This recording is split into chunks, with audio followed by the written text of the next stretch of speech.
Hi, everybody, and welcome to, I think it's, Gary, is it season 14? No, it's not even season 14. It's season 2. We will get to season 14, and that's the most important thing. But it's episode 14, and we're here today with Gary. Gary, can you just introduce yourself, please? Thank you, Ian. I'm Gary Twining-Wright. I've been in the security industry, I believe it's now come to 38 years of hard graft. Over to you, Ian. 30 of hard graft, right. Okay, we're saying I'll let that roll because, Annie's here. But what we've got today is this marvelous guest, this superstar of the United Kingdom Crowd Management Association, recently installed as their chair, president, leader. And today she's going to talk to us about all things UKCMA and especially her hopes for the future.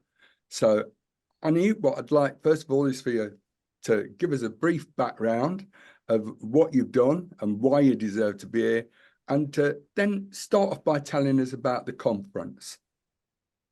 Oh yeah, I don't deserve to be here. That's an assumption, Ian. So my name is Anne Marie Chebib, and I am currently still the secretary at the UKCMA, soon to become chair on the 2nd of April. So I'm taking over from the wonderful Eric Stuart, who I've got some rather large boots to fill in the new role, and he's done that. His tenure's been 5 years, and before that it was Mark Harding, whose tenure was over 10 years. And the late great Mick Upton was also chair at the UKCMA in the very, very early days. So some really wonderful people who I'm following in the footsteps of to an extent. So yeah, that's a role there.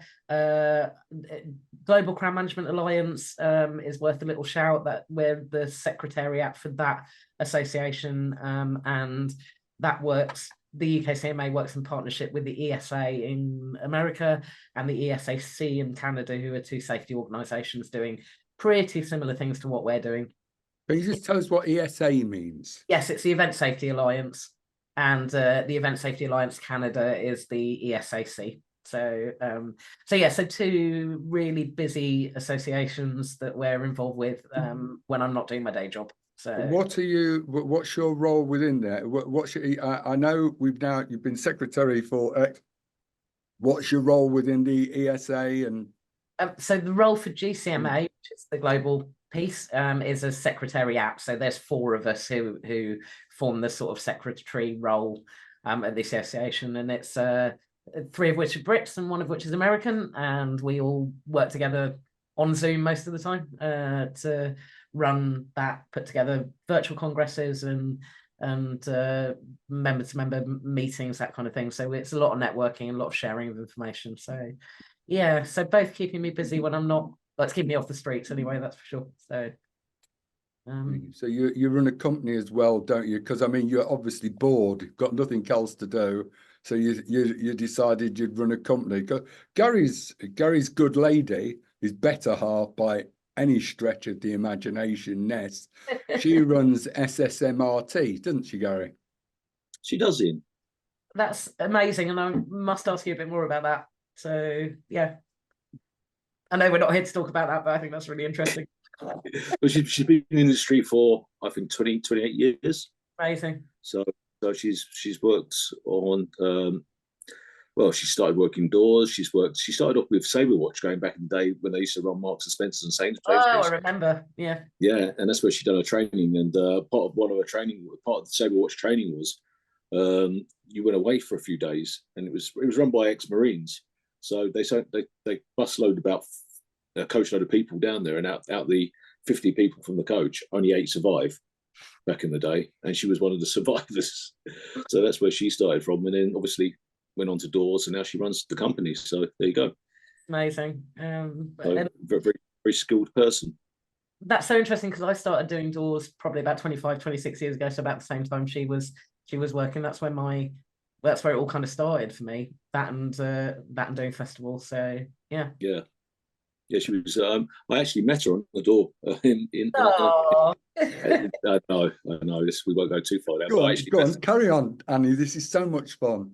yeah, right. So yeah, we actually met on the door in a bar in Camden called the O Bar back in the day. We used to work for a company called Red Hot. That was it. Red I Hot. know it. Yeah, that was run by the name. Yeah, and that's how we met. That's And, amazing. I grew up in London, so I know that area very well. So yeah. And that's how we met from those back in the days, and it all went from there. Stop it, Ian. the best thing to come out of Camden Town, you two. Absolutely, it was a great. Oh, I'm going red, but this time. Yeah. At least it's not video this time, though. I don't know. Anyway, it's all about me and my life. We hear about you, Annie, and it's all about that. It's far more interesting. Let's carry on. It's not. I've got loads of stories, but it is all about you. And one of the things I like, obviously, if you give some background about you, because you are quite an interesting person. 27 years, apart from you can't drive, and that. But if you can tell us a bit about yourself and how you started. Thanks. I'll try. So I started doing. So when I was at uni, I sort of started working with Essential Festivals. Ish Ali, who was running sort of various indie festivals. He was doing a lot of R&B at the time, a lot of kind of he brought the Wailers over. There were all sorts of really interesting projects he was working on. I remember going to work with him in the really early days, both in Brighton, where I was at uni, and we did Finsbury Park actually as well for a couple of years. So I was doing artist running, I think, at that point. I was working between the artists and front of house, and then and that kind of developed into doing security and stewarding a couple of years later through the Dance Parade, which was a really big free access event in Brighton in '93, and then '94-5 I did Festival of Freedom, which was a big kind of fantastic hippie festival basically, and it didn't last longer than 2 years because no one was organised enough to do it for more than 2 years, I don't think. And then I kind of got into doing doors when I needed to get a proper job and needed to do something which would bring in a bit more steady income. And sort of Select was born out of that a little bit. And I went through some quite early days with business partnerships and things, and under sort of different guises. But essentially, it was Select pretty much from the beginning, and that was really about doing quite a few doors and then some events. And then we moved away from doors quite in the early days, and so to focus on kind of doing stewarding and security and kind of larger numbers of staff. So I've sort of done, we used to put out sort of 800 on our busiest weekend, doing some of the big festivals like Pride in Brighton. And so I've grown up with some of these events over 25 years, which I'm still doing. So it's almost like your career runs hand in hand with the people and the growth of their events and how they've sort of developed. And we've all grown up a bit since then. So, we've had our ASBOs, we've had our kind of fun, and we do it, we've taken it more seriously now as we've got older. And so I think, and I think over COVID, we changed the model for Select as a business and decided to move away from doing the large numbers because obviously there weren't the events.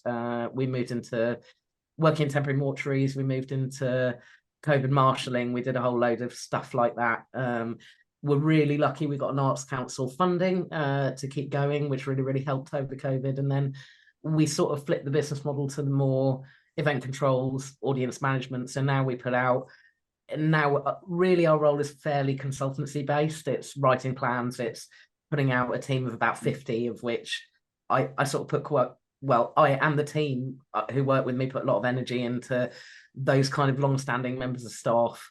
We do a lot of training with them. We kind of, and obviously when you've got a smaller team, you're able to give them a lot more time, energy. And so that's the model that seems to be working for us at the moment. So who knows what, I'll get bored and try and change it in a couple of years' time. But at the moment, I think we're kind of good where we are. And so, that alongside UK and GC, it's all sort of grown up together really over the last, feels like a million years. So yeah. I don't know if I answered the question. I think I just went off and you did. No, you did. You asked the question, but that leads me on to the UK Crowd Management Association. I mean, as we say, you're going to be appointed to that. What is the basis behind the UK Crowd Management Association? They've been around a long time, and it's only now in the last, let's say, 12 months or maybe a little bit more that they've actually come to life, because not a lot of people actually knew they existed. No, we were a pretty well kept secret in the industry, and I think that was because when it first started, it was really a talking shop for the larger security companies. So in 2001, it was formed to kind of represent the interests of those big organizations, and to get companies like Show and Event Group, ShowSec, G4S all working together because they were facing common problems at the time. And so this was really about those very early day members, and a lot of those are still with us, actually. So we still managed to sort of retain and be supported by those big players. And then sort of about 6 years ago, 8 years ago, I remember having a meeting where Mark Harding and I, and there were probably about 5 other people in the room at that point, said, this is ridiculous. We could do so much more. We could be so much more for the industry than we're being. We're a really well-kept secret. Let's look at what we can do to change this. And at that point in time, I think that was a kind of seed change, which has taken about 5 years to implement under Mark and then onto Eric in that role. And I think we've been building both so we've got associate members, affiliate members, student members, there are different categories now. So more people who have an interest in crowds can join, rather than it being about the security companies. And I think that was part of the problem, is it always felt like it was about the big security companies. It wasn't about crowd management actually per se, or the safe running of crowds. And so, I think we took a kind of gamble on who wants to join, and it's paid off. And I think the membership has obviously grown and increased in size. And with that, lots of stakeholders have come on board. So now we talk to the Home Office regularly. We talk to, MPCC very regularly, but we also talk to the rest of the industry. So we're busy with Live and EIF, the Events Industry Forum.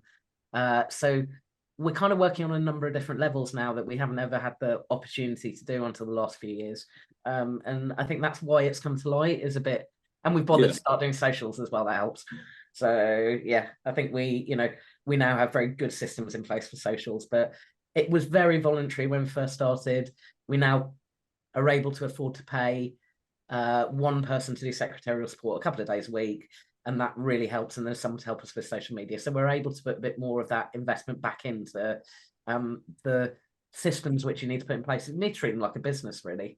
That actually you need enough money to keep going, even if it's not for profit, which we are. And so that it has to wipe its nose and be able to be affordable and sustainable. So I think all of this has kind of generated that, we know who you are now a bit more.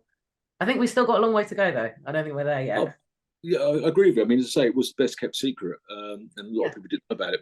But I noticed even the Purple Guide, you've got people writing in the Purple Guide now and making extras on that, which is very important, because anyone in the industry should be using that as guidance, because it is good guidance.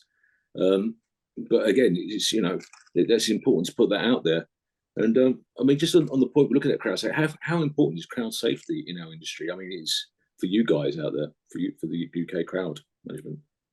How important is it? I mean, I think it underpins safe events in the same way that general safety does.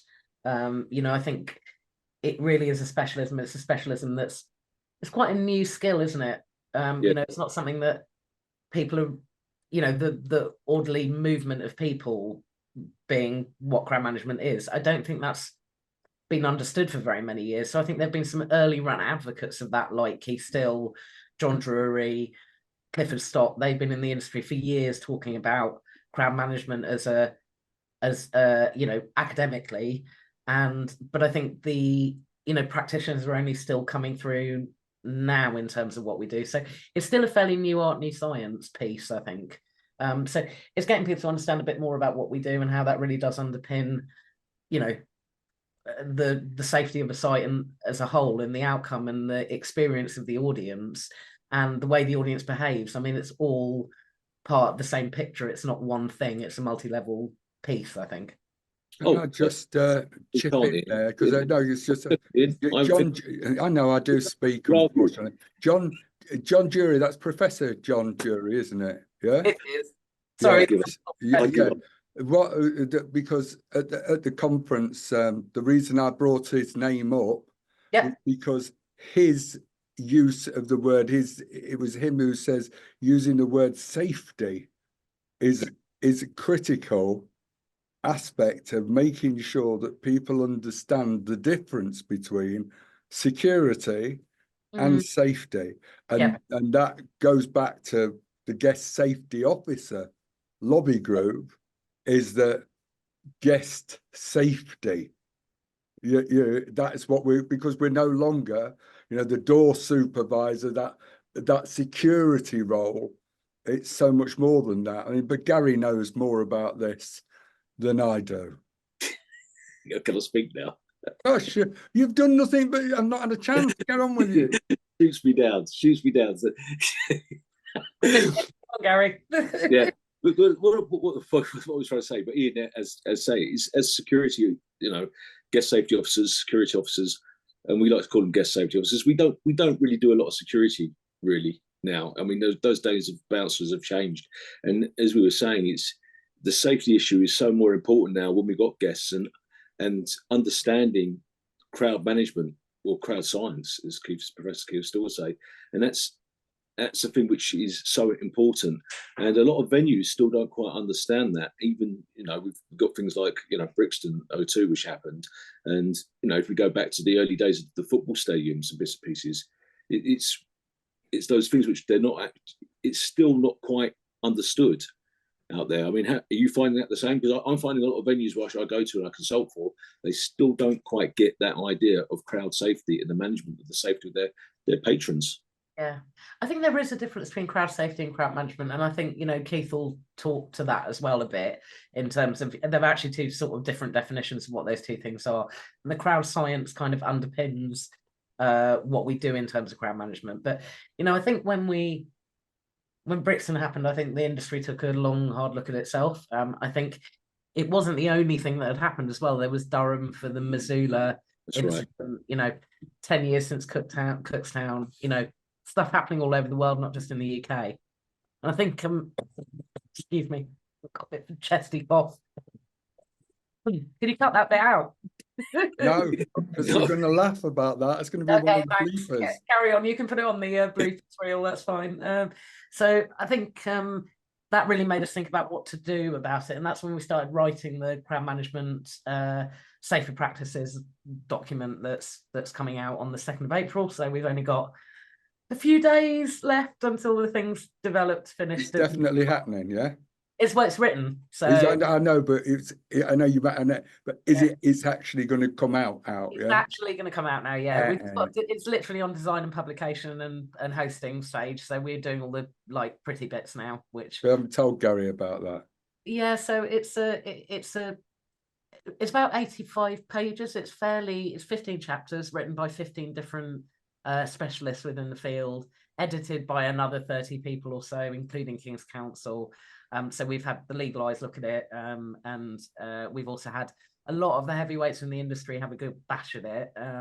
I think it's a good start as a piece of literature that we can give to people, and it's for the owner operators. It's not for licensing to go, here's a book, you need to follow that. We don't want people to be bashed around the head with it. We want it to produce something that would just give owner operators of venues an understanding of what crowd management is. So it's free to access. We're going to have it. It's not going to be behind a paywall. We want everybody to access it all over the world who wants to. And so we'll be hosting it on its own website, and that will just be a downloadable PDF for everybody to have. So we're just keeping it really simple, and we've been doing this now for 8 months, I want to say, I think, since we started writing this piece, just to kind of, because the language of venues is actually different to events. That's what I found when I was writing it. Like, they're two massively separate languages in the way in which we talk about events and we talk about venues. So trying to, there's National Arenas guidance for larger venues. There's Purple Guide for outdoor events. There's the Green Guide, safety guide from the SDSA for sports grounds. So but what's missing is anything in venues under arena size, and that's what we kind of, your Brixtons, your Missoulas, they all fall into that category of, things which, these thoroughly avoidable things that have happened because, crowd management.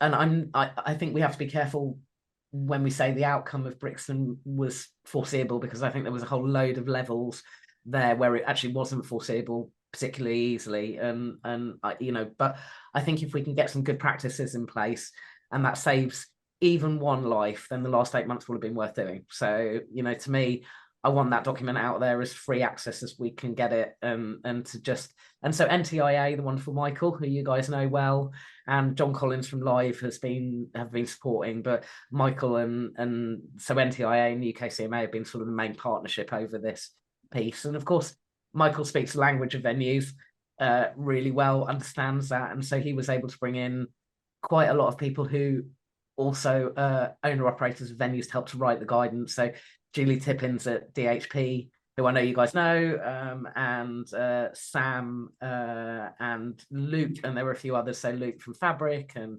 there were just some really great people involved in it that Micheal brought to the table. So between us, we kind of cobbled something together which works to kind of reflect things like dim ice, which is Keith's modeling piece, where we talk about design, information and management, ingress, circulation, and egress.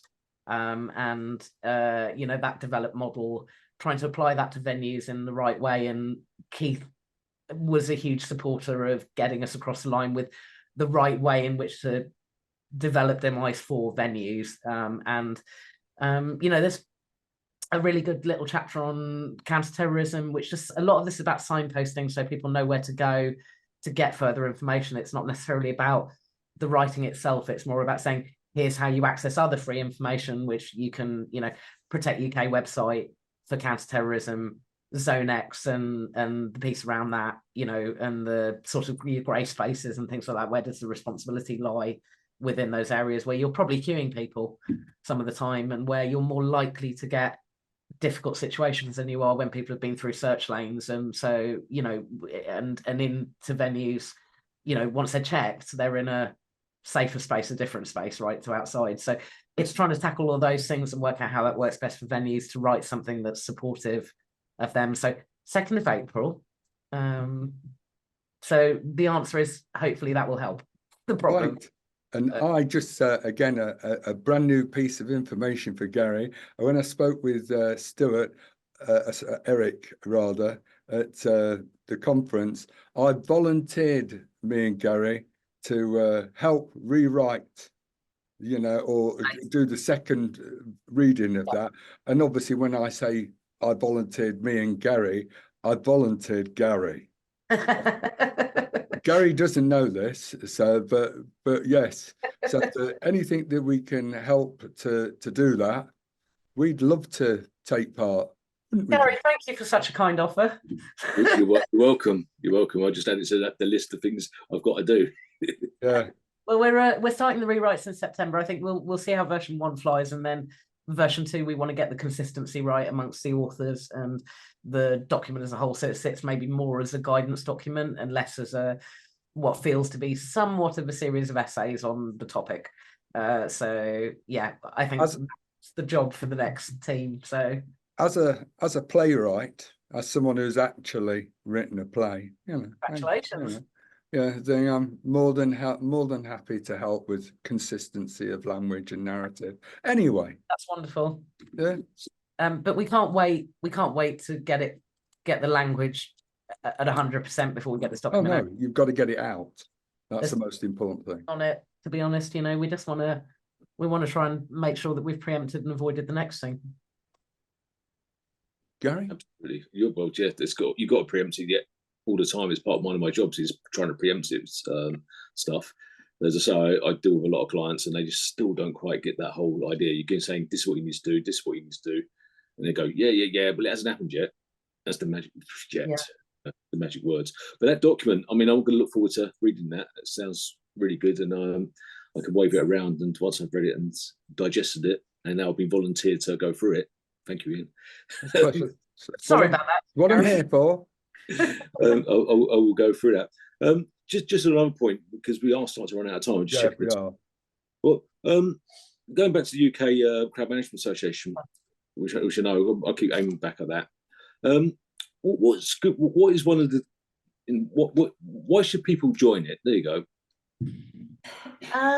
I think it's about the sense of community. I think it's about the sense of everybody leaves their baggage at the front door. You've got a lot of companies who are normally in competition with each other, working together for the common aim. And this is really about people working together for safer crowds. So genuinely, the fact that I think because we're a not-for-profit, we're a volunteer association, everybody pays in their dues, and that's how we keep going. It is a family effort to make that work. I think, you know, you can get in for the badge, and some people do that, and some people sit quietly on the sidelines and just allow it to happen. But there's a bigger team. So there's now 10 vice chairs are involved in sharing some of that really key workload.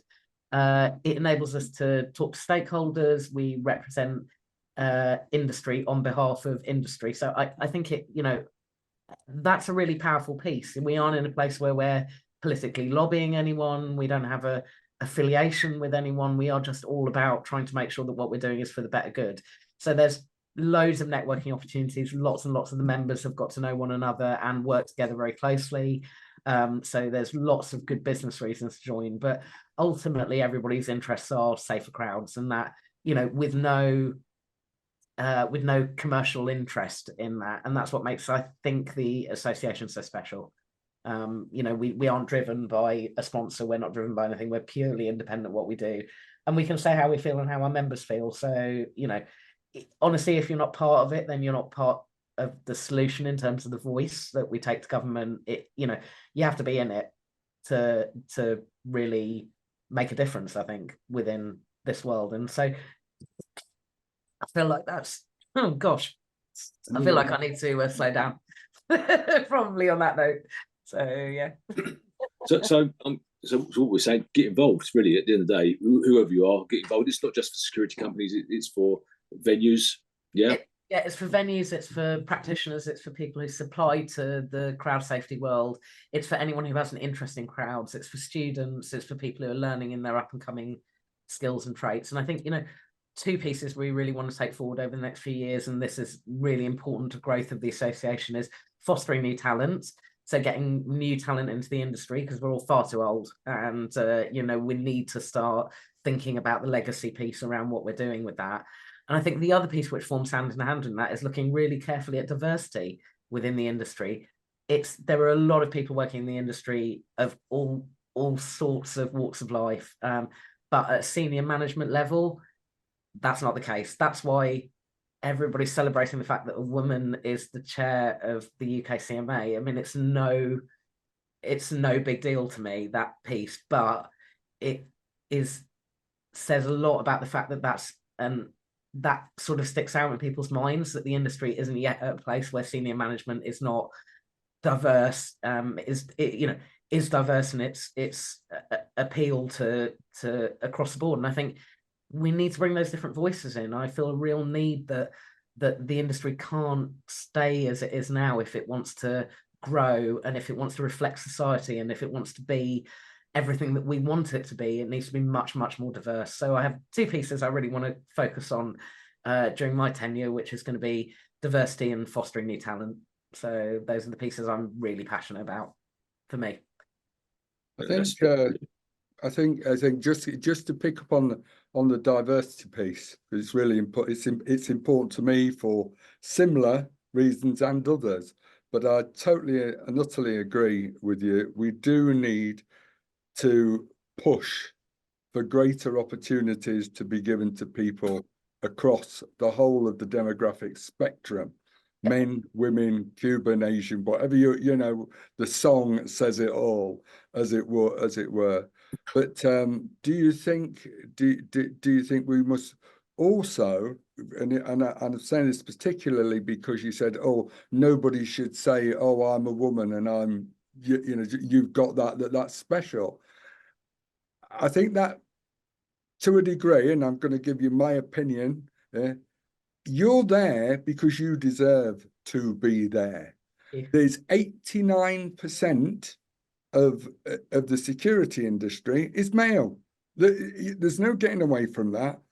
Only 11% of women are in the industry. So it is inevitable that there will be more men that will rise up the ranks and do that. That's something that's got to change. for sure. And that goes back to what you were saying about creating talent streams and pathways. Yeah. But the reason you're there and why I celebrate it is you are not a diversity pick. You are. Thank you. You are there because you deserve to be there, Annie.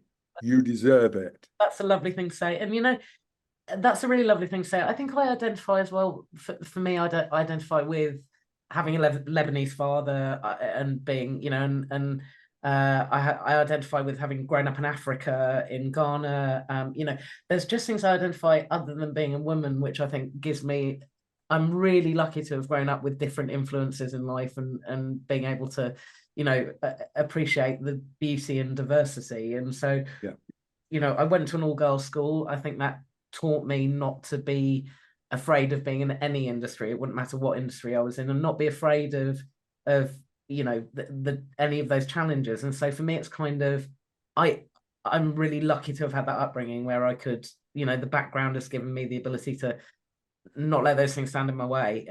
But I also think if it helps and it shines a light on, if any of those things shine a light on the fact that we only have 11% of the industry being female, then, you know, let's start to shout about that.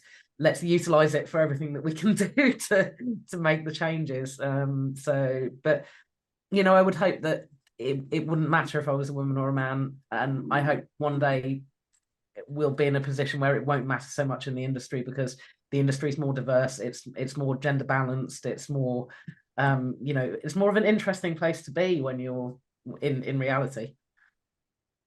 Agreed. But in our sector in particular, and as I was saying, the essential outcome of our job is public safety. Absolutely. And that is what we're all about. Gary, saying, because as you saying, before we give Annie the last word, saying, have you got anything that you'd like to ask, or and certainly, you know, shout out who needs to subscribe to us? I've got thousands of things to ask Annie, and I know this is the third attempt to actually get her on the program. I mean, I know the last two times are my fault, but it's great to have you on the show. Yeah, can we do this again, Annie? Please, not leave it so long, because at the end of the day, there's tons and tons of questions. Like I say to all our guests, I need to ask, and people need to hear this stuff, especially, you know, just people on the ground. They need to hear stuff which we're saying and get the information out, like the stuff today which was mentioned. That's all I've got to say, apart from, you know, if you do like the content we provide, please like and subscribe. If you need to DM us or message us, please get in touch and we can pass on any information to Annie. I'm sure Ian will put any links at the bottom of our YouTube channel. And from me, Annie, thank you very much for being with us today. It's been a pleasure, and you know, a year's been too long to wait for you. Oh, bless you. Well, let's try and do something a bit more often, because I think, you know, it is too long to wait, and I've wanted to talk to you guys for a long time. So I genuinely think everyone should like and subscribe. I really do, for what you guys are doing. It's amazing, and I know how much energy and effort it takes to get this kind of stuff sorted. So the fact that we're on season 14, episode 2, it's a good look. So season 2, episode 13. I know. I can't believe, just because I died. Not going there. Annie, on a serious note, quick, any final comments that you want to say in terms of, you know, where you see us going forward? Yeah, I think if you don't know about crowds, come and talk to us. We're here, we're open access to, we're a clear line of information where you can come and understand a bit more about crowds. Read the guidance that's out there. So there's some really good stuff amongst the Purple Guide, amongst the guidance. Educate yourself, be part of the conversation, get on LinkedIn, have a view on all this stuff, and find your passion. So that's probably my parting words for today. To be continued. That's my parting word for today. Annie, that's absolutely brilliant. Totally and utterly agree. We, all of us, whether you're part of the NTIA, but anybody who's working within the social economy, what we're doing is we're creating civilized spaces. Yes. Civilized spaces where people can go out, relax, and enjoy themselves. And that's good for the customer, and it's actually good for business. So if you join us, you're doing the right thing. It's good for community as well, Ian. Sorry? You know, it's good for community, it's good for socialization, it's good for culture.